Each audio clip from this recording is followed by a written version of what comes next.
My father sold me like a secret he hoped would stay buried.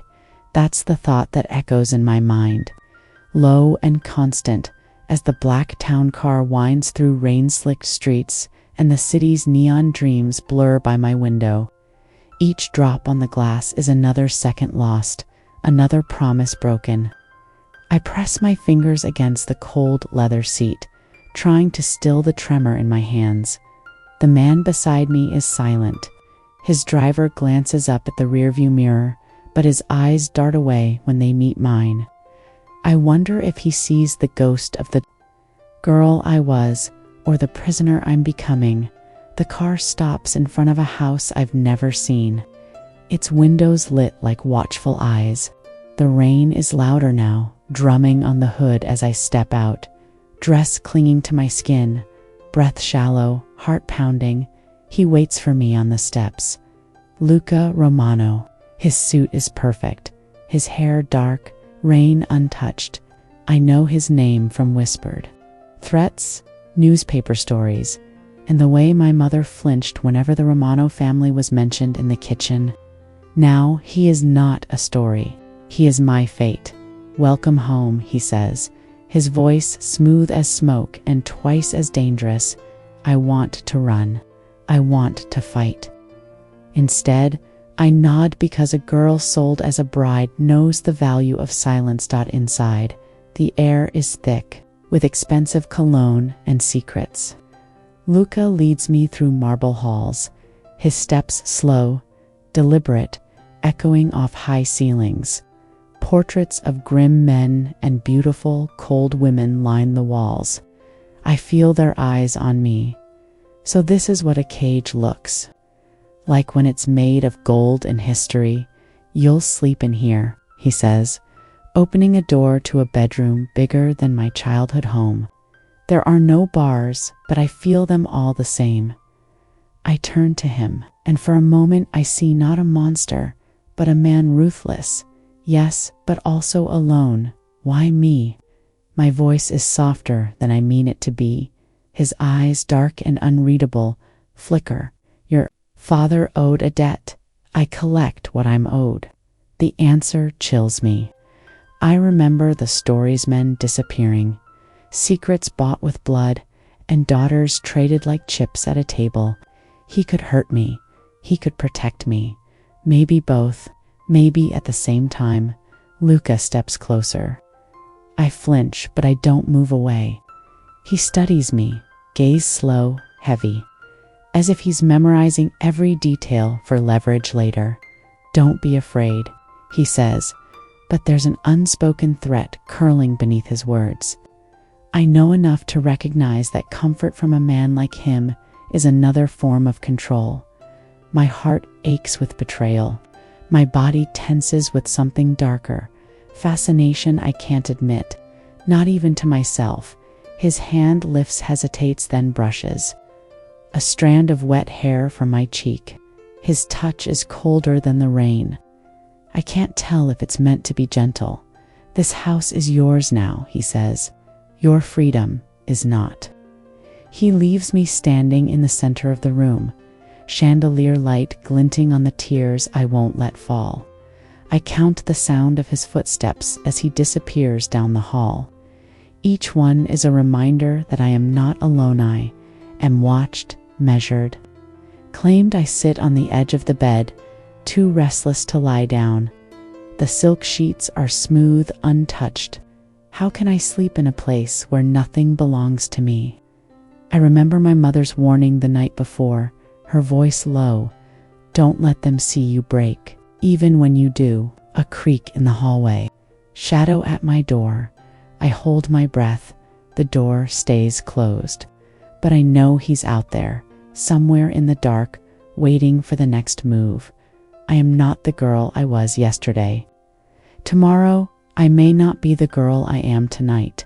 And somewhere in this house, my enemy is waiting for me to choose, survive or surrender. The rain has not stopped.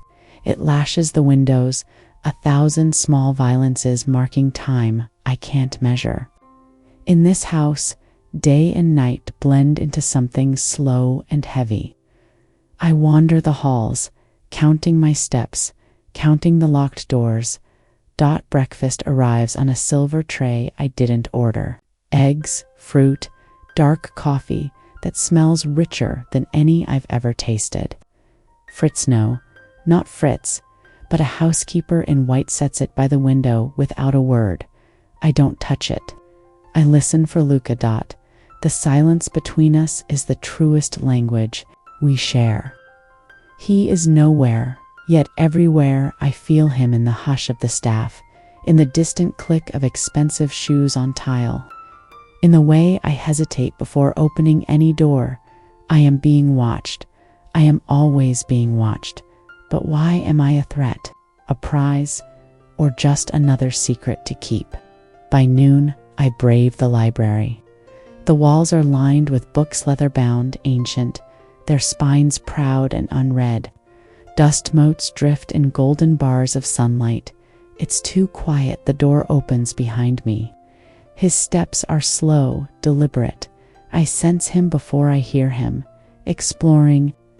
Luca's voice is soft, almost amused. I don't turn, trying to remember what freedom felt like. A pause, a long one. The air tightens. I turn finally and meet his gaze. His eyes hold a challenge, something that says he's not used to being questioned in his own home. You're not a prisoner, he says. You're my wife. The word tastes foreign. I almost laugh, but don't, am I? I let my voice tremble just enough.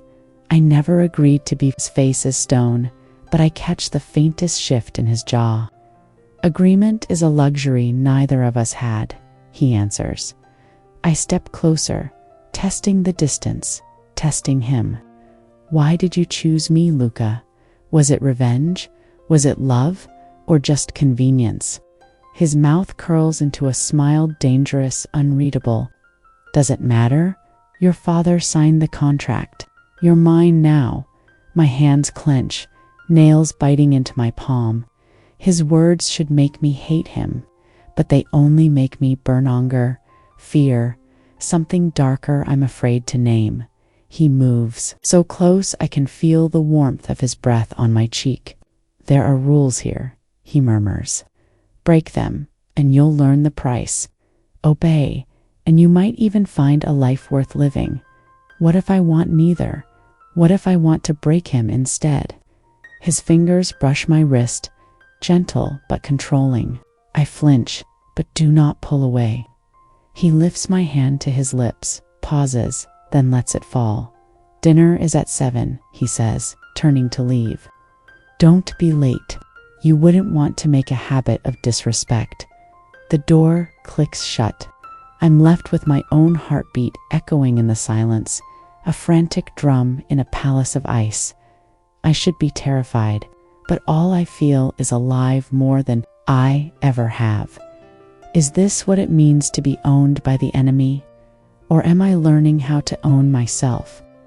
I move to the window, watching the rain chase itself down the glass. Somewhere in the maze of this house, Luca is waiting for me to break.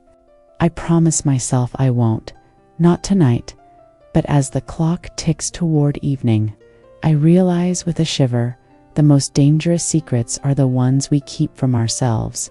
And in this house, secrets never sleep. The hours before dinner crawl. I try to read, but the words blur. I wander the rooms, learning corners and mirrors, and the shadows that move when I turn away.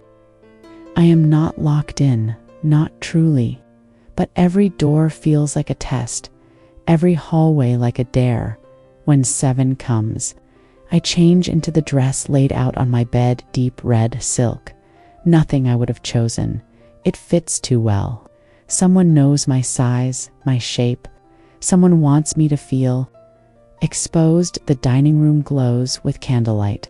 Silver flickers, a table set for two too wide, too formal. Luca is already there, perfect posture, hands folded, eyes waiting. I cross the room, each step careful. His gaze follows. I take my seat, pretending I do not care how close he is or how far you look. He begins, but leaves the word unfinished. I wait, but he does not finish the compliment or the sentence. Instead, he pours wine. I watch.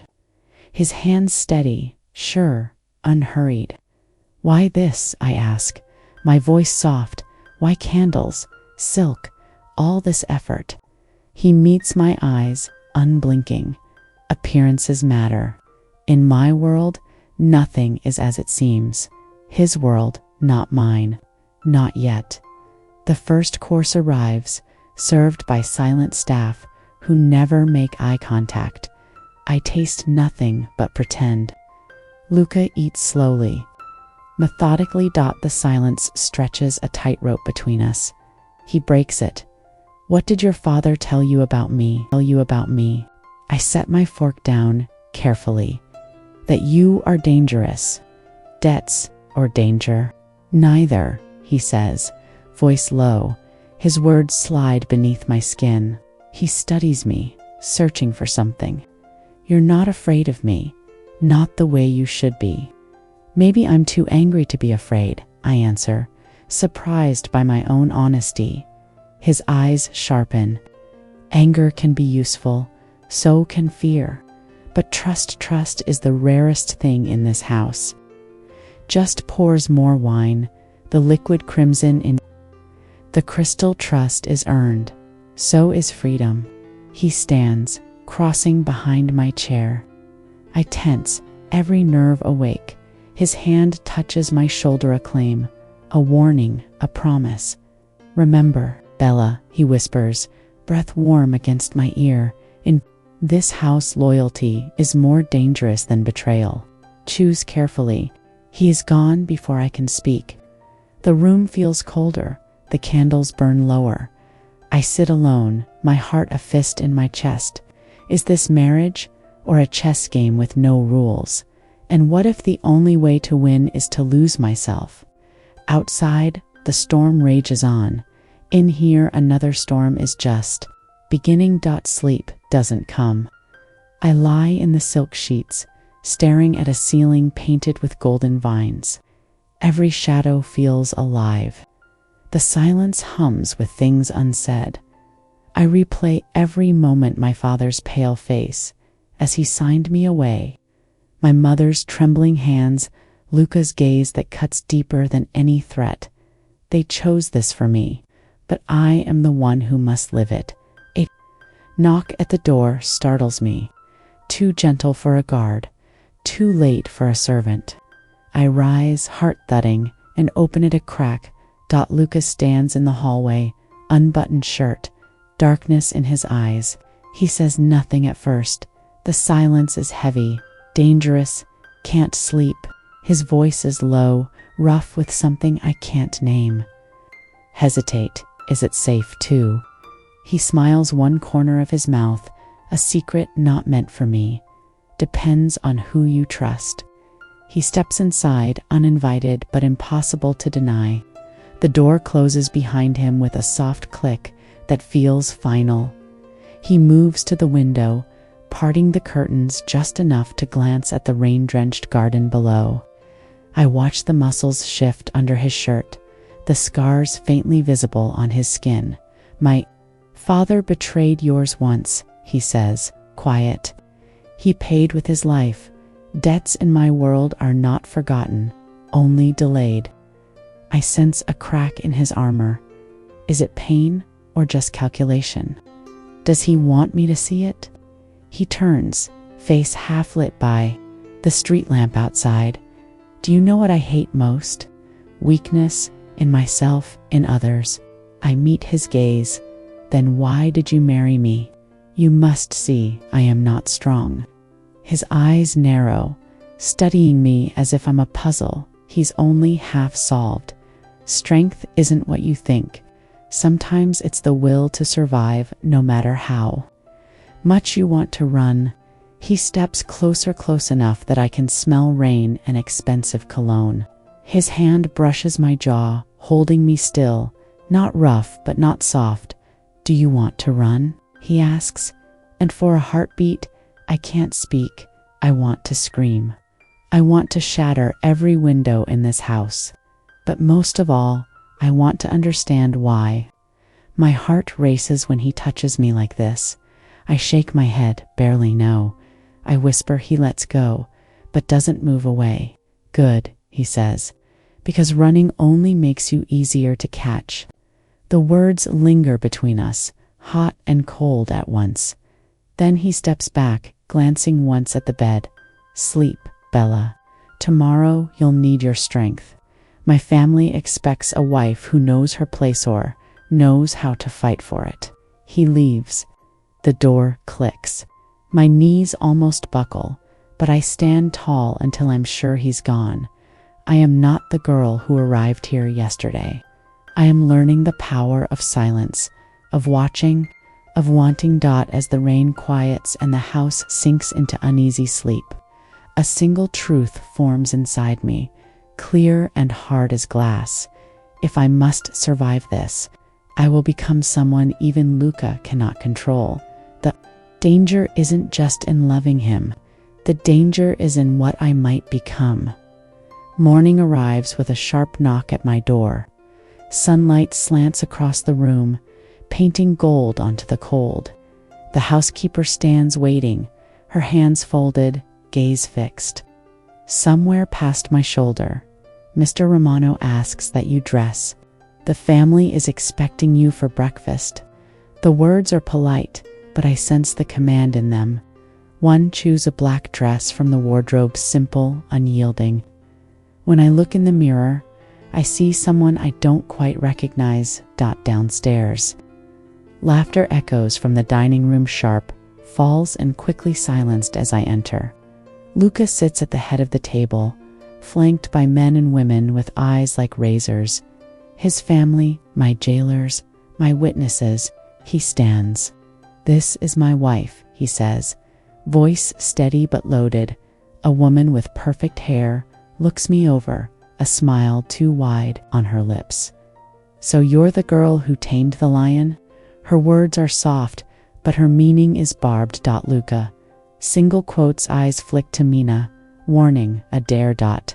I sit beside him. Plates of food appear as if by magic, but my stomach twists.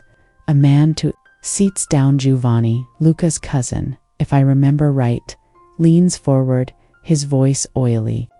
Did your father ever tell you how deep his debts were, Cara? I lift my chin, meeting his gaze. My father kept many secrets. Maybe he was afraid of what the truth would cost. Soft laughter. Someone clinks a glass. Luca doesn't smile, but a muscle ticks in his jaw. I sense pride, or maybe amusement. In this house, Luca says quietly, we value loyalty above all. Betrayal is unforgivable. Giovanni's smile fades. I wonder what he's hiding, what he fears. I reach for my coffee. My hand does not shake. The meal crawls. Every word a test, every glance a calculation. I answer questions with careful honesty, give nothing away. These people want to know if I am weak, if I am useful, if I can be broken. As plates are cleared, Luca takes my hand beneath the table. His grip is firm, not gentle. A claim, a comfort, a warning. You did well, he murmurs, lips brushing my ear. His praise is another kind of leash. I feel it tightening, even as I crave more. Suddenly, a door slams somewhere in the house. Arsenio has been seen, the old rival. This is not a day for peace. The family tenses. I see fear in the eyes around me, masked as anger. Luca turns to me, voice ablade. Stay in your room, lock the door. Trust no one except me. I stand, heart pounding. I am more than a pawn. I am learning to play this game. As I walk from the room, I feel the eyes of the family burning holes in my back. They think I am nothing but a girl sold for a debt. They have no idea what I will become when cornered upstairs. I close the door, pressing my palm to the wood below. The house is alive with threats and secrets. Tonight, I will find out who Archenio is and why even Luca is afraid. But for now, I hold onto a single truth. The most dangerous enemy is the one you invite to your table. Afternoon settles heavy on the house. Luca is gone. I am alone, but not safe. I pace my room, counting the seconds. Trust no one except me. His warning rings in my mind, but trust is a currency in short supply. When the knock comes, I expect another servant. Instead, a man steps in, older, sharp-faced, the air around him charged with something dangerous. He closes the door behind him, smiling as if we are old friends. "So you are the new bride," he says, voice low and too familiar. I stand my ground, every instinct on high alert. "Who are you?" "And, for today, your only ally in this house of vipers." He smells of expensive cologne and old violence. His eyes are darker than Luca's, but colder. "What do you want?" "Throne for. To see if she is as clever as she is pretty." I lift my chin. I am not here by choice, nor was Luca once. His voice softens just a little. This family devours its own. Remember that. He stops close enough for me to feel his breath on my cheek. "Be careful who you trust, Bella. Even love is a weapon in this house." I want to ask what he means, but fear knots my tongue. Or is he the reason for the locked doors, the tension at breakfast, the shadows moving when no one is watching? He straightens, turning for the door. "You'll see me again when the time is right. And when you do, remember this. Every secret you keep is a debt someone else will one day collect." Then he is gone, the door shutting with a soft finality. I collapse onto the bed, heart racing. He called Luca's love a weapon. Does that mean Luca will use me? Or will I learn to use him first? A piece of folded paper lies on my pillow. I open it with shaking hands. "Do not trust Archenio. Do not let him see you afraid. The game is more dangerous than I thought. The house is alive with eyes and secrets. The line between enemy and protector blurs with every breath. Night falls, and with it comes the cold certainty. If I am to survive, I must become as ruthless as the men who would claim me. Night brings no comfort. I listen to the wind rattle the old windows, each gust another reminder that nothing here is solid, not trust, not love, not even the walls meant to protect me.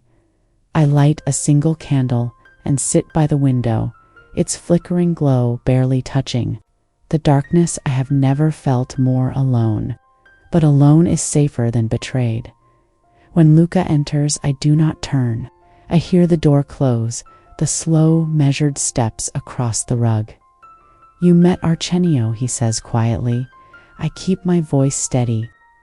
"He came to my room without invitation." "Is that common in your family?" A pause. I feel him watching me, weighing every word, every breath.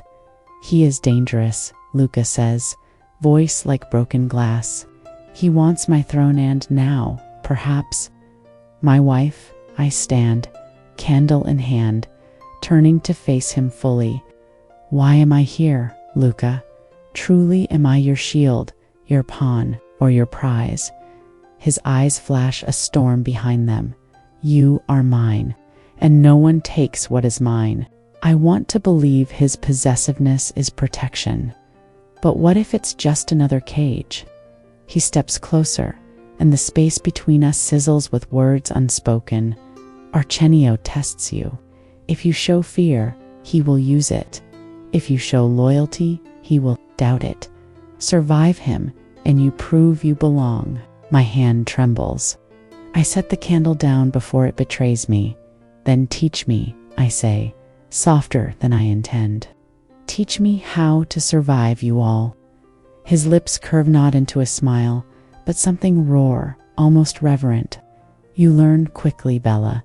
He reaches for me, and this time I do not flinch.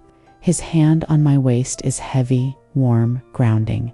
I cannot trust anyone, he murmurs, but you. Don't make me regret it. His touch is fire, and his words are chains.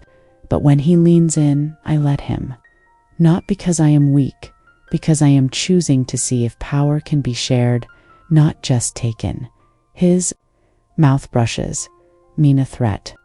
I taste wine, secrets. The ache of wanting to be more than a survivor, but he pulls back before I can lose myself completely. Tomorrow, he whispers, Arsenio will demand a show of loyalty. You must stand with me, even if you doubt me, even if you hate me. I meet his gaze, my own voice steady as steel. I do not hate you, Luca, not yet. The truth hangs between us, sharp and necessary. He nods, accepting the bargain for what it is dangerous unfinished. As he leaves, I press a hand to my racing heart. I am no longer just the girl who was sold. I am the woman who will decide which enemy to love and which to destroy the candle. Gutters and the darkness feels different, alive with possibility. The house wakes early, servants rush, voices low, as if afraid to disturb the shadows. At breakfast, the family is gathered, every seat filled, every smile sharp as a blade.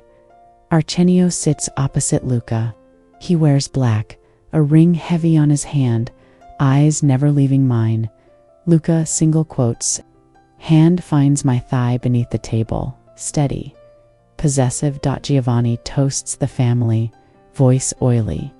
2 new alliances, and to our beautiful bride, who has already brought excitement to the house. Polite laughter, knives on china. I play my part, demure, silent, spine straight. Arch, Enio, raises his glass, gaze locked on Luca. Trust is earned in blood here, not words. Perhaps today, the new bride will prove where her loyalty lies. The table grows quiet. Lucas Groves grightens. I sense the challenge, the danger. If I falter now, I lose everything, maybe even my life. I owe this family my future, I say, my voice clear. Calm. I will defend it with whatever strength I have, but I am not blind to the threats within these walls. Arsenio leans forward, smile cold, spoken like a true Romano, but his eyes dare me to break. Giovanni pushes back from the table. Enough talk. There are rumors in the city, betrayal in the ranks. I watch Luca's jaw clench. Arsenio nods to a man by the door. A guard drags in a trembling boy, barely older than me. We caught him passing messages to our enemies, Arsenio announces. The boy begs for mercy, voice shaking. I see myself in his sphere. Luca rises. This is not how we do things in my house, he says. Voice hard. Arch, Enio, stands as well. You would spare a traitor, nephew. Mercy is weakness. The family's eyes are on me, now waiting, hungry. I look at Luca. In his gaze, I see the question. Will you stand with me? Will you be strong? I move to his side, placing my hand on his arm. Mercy is not weakness. It is a power only the strong can afford. Luca is strong. Arsenio's lip curls. We shall. See, the tension shatters. The family rises, some in support, some in doubt. The guard drags the boy away, his fate unknown. Luca turns to me in the chaos, his voice a whisper only I can hear. You saved more than a life today. You saved my name. I look at him, heart racing. What if, in saving him, I have damned myself? As the family disperses, Arsenio lingers, eyes promising trouble. I walk away, shoulders back. Every word is a gamble, every loyalty a lie waiting to be exposed. Upstairs, Alone, I find a new letter slipped beneath my door. They will turn on you. Choose your side before they choose for you. The house is quiet again, but nothing feels safe. The letter burns in my pocket as I pace the room. Every shadow on the wall feels like a spy. Every creak in the hallway, a warning dot. I watch the sun slide behind heavy clouds, the house plunged into gray. The storm outside matches the storm within, mere S-less electric, waiting to break. A quiet knock startles me. This time, it's Giovanni. He steps inside, face pale, mouth drawn. "I know what you did at breakfast," he whispers. "You made enemies today, powerful ones." I hold his gaze, refusing to flinch. I stood by my husband. He laughs, bitter. "You think that matters here? Blood is nothing when the knife comes from within." My hands clench. I want to trust him, but trust here is just another weapon. Giovanni lowers his voice. "Luca is in danger. Arsenio is making moves tonight. He wants you to see who really holds the power." Panic claws at my throat, but I keep my voice steady. "Why are you telling me this?" He sighs, shaking his head. "Because I am tired of blood and tired of pretending I am not afraid." He slips me a key, cold metal, sharp against my skin. "The cellar, tonight. If you want to know the truth, meet me there." Then he's gone, leaving only the echo of his warning. I know it could be a trap, but ignorance is a worse prison than fear. Night falls thick and relentless. I slip through empty halls, avoiding servants, heart thundering. The cellar door is heavy, the key slow to turn. Inside, shadows stretch, an old wine scents the air. Giovanni waits, lantern in hand. His face is drawn, eyes darting. "There is something you must see." He leads me to a hidden alcove. In the flicker of the lantern, I see documents, sold ledgers, letters with my father's name, sealed envelopes marked with the Romano crest. "These are records," Giovanni says, voice low, "proof of Arsenio's crimes, proof that your father was not the only one betrayed." I reach for a letter. My hands shake as I break the seal. Inside, my father's handwriting. "They promised safety for my daughter. I paid their price, but they lied. If she reads this, she is in danger. Trust no one, not even the one you love." My breath stutters. I feel the room spin. Giovanni grabs my arm. "Arsenio wants to use you to destroy Luca. You are the last bargaining chip. Run or fight. But do not trust the vows of this house." My mind races. Every word, every glance, every warning falls into place. "What about Luca?" I whisper. Giovanni's eyes are sad. "If you save him, you save yourself. But you may have to choose." Tonight, everything changes. The lantern sputters.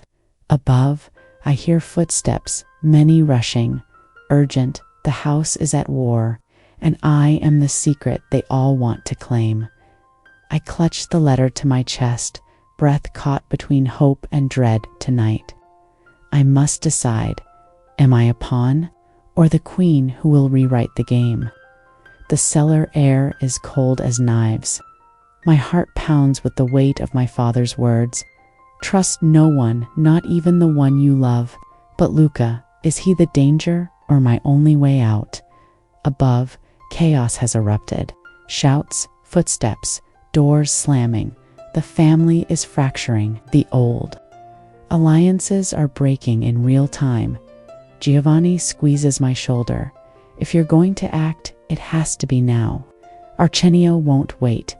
I slip from the cellar, ledgers pressed tight to my chest, the letter burning in my palm. Upstairs, the hall is a storm of shadows, family soldiers dragging furniture, voices barking orders, gunmetal glinting under chandeliers. Luca is at the center of it all. Suit jacket gone, shirt sleeves rolled, eyes wild. He sees me, and in that Second, something silent passes between us, fear. Yes, but also faith. She's with me, Luca shouts as Arsenio steps from the study, gun in hand. Arsenio's smile is poison. With you or with her father's secrets? He glances at the papers in my hands. Give them to me, Bella, and I'll spare you both. I see then the only thing more dangerous than betrayal is the truth. I step forward, knees shaking. Voice steady. These secrets are yours, Arsenio, but I am not. Luca grabs my wrist, his touch electric, desperate. Don't, Bella, he'll never let you live.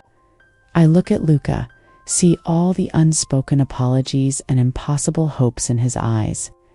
Then I turn to Arsenio, holding the documents out like a bargaining chip. Let the family see who you really are, I say, loud enough for every ear in the hall. Beat a breaths, the family closes in, curiosity like a firestorm. Arsenio's facade cracks. You foolish girl, before he can move, Luca's men surge forward, guns raised.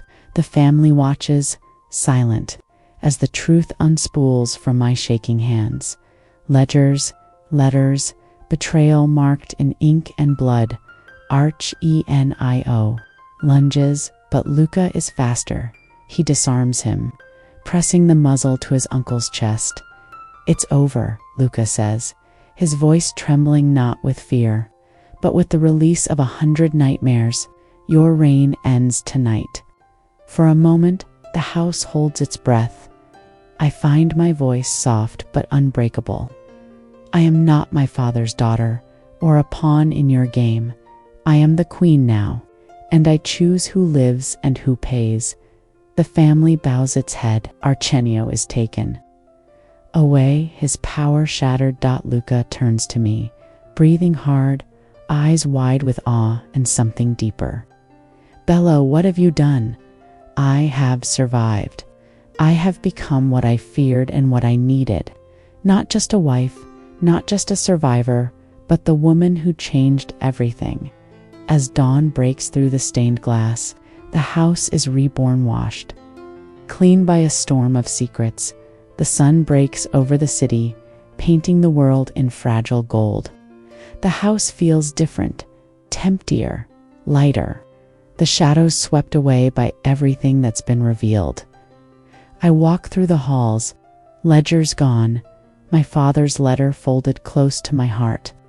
The scars of last night linger, but the ache is changing, turning into something sharp and proud. In the garden, I find Luca. He stands among roses, hands in his pockets, shoulders bowed. Not a king now, not a captor, just a man trying to rebuild what's left of his world. He hears me coming but doesn't turn. You saved me, he says, voice rough, and you destroyed what I was.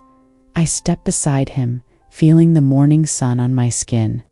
Maybe what you were needed to be broken, I say, so we could start again. He looks at me, then truly looks. The hardness in his eyes is gone, replaced by something vulnerable, almost afraid. I don't know how to love without owning, without hurting. My heart aches for him and for myself. Then we'll have to learn, I whisper, together, or not at all. He takes my hand, slow and tentative. For once, his touch is gentle, not a claim, but an offering. I remember who I was, the girl sold for a debt, terrified of the dark. Now, I am the woman who brought down a house of secrets. I am free, even if freedom is terrifying in silence. We watch the roses sway in the breeze. There are scars on both of us, and the world will not forgive or forget easily. I choose this, to heal, to hope, to see what love could be. Now that I have nothing left to fear, the house behind us is quiet but not empty. Its walls remember, but so do I. Some nights I'll wake to old nightmares. Some days Luca will still be more storm than sun, but in This new world, we belong to ourselves first. And that, finally, is the only vow that matters. The end.